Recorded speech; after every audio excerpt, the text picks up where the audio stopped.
surah ini, bila malaikat tadi nak hempap dia, nak retuk dia, surah ini datang. Lalu menghalang malaikat ini. Kata surah ini, kamu tidak boleh memukulnya.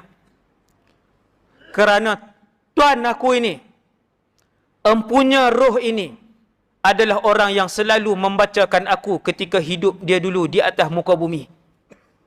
Satu surah aja tuan-tuan, yang Allah buat turun, fungsi dia satu aja, yang paling besar lah. Fungsi dia paling besar ialah apabila siapa-siapa yang mengamalkannya, maka surah itu akan menampan dan melindungi orang tu daripada azab kubur. Surah tu mai tahan, dia kata kamu tak boleh pukul dia kerana dia membaca aku dahulu. Tuan-tuan, surah lain tak mai. Surah lain tak mai. Dia ada, setiap surah ni dia ada kelebihan masing-masing.